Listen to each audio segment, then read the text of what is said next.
বর্তমানে ক্লোন বা unofficial phone চালানোর কোনো সুযোগ নেই।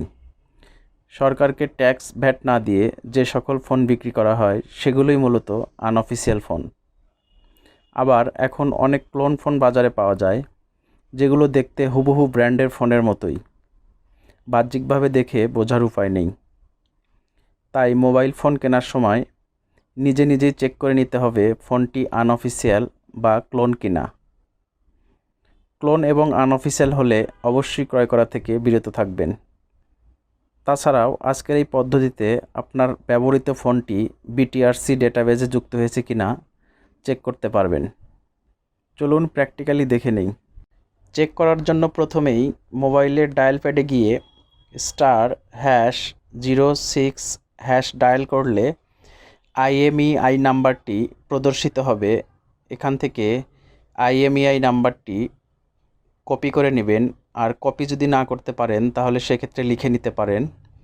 এরপর আবার ডায়াল প্যাডে গিয়ে *1616# লিখে কল বাটনে প্রেস করে দিবেন।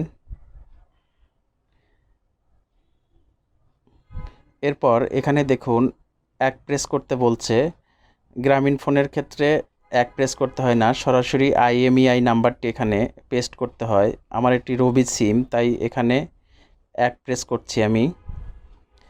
অপারেটর ভেদে এটা কিছুটা চেঞ্জ থাকতে পারে। এরপর আমি সেন্ড বাটনে টাচ করব।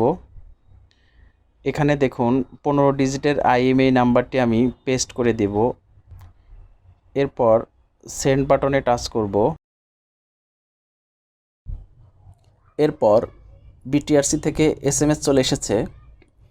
যদি এরকম SMS আসে যে হ্যান্ডসেটটির IMEI নাম্বার বিটিআরসি ডেটাবেজে পাওয়া গিয়েছে, তাহলে ফোনটি অফিসিয়াল। আর যদি এরকম কোনো SMS আসে তাহলে বুঝবেন ফোনটি ক্লোন অথবা আনঅফিসিয়াল। ভিডিওটি কেমন লেগেছে কমেন্টে জানাবেন, আর চ্যানেলটি সাবস্ক্রাইব করতে ভুলবেন না। Thanks for watching.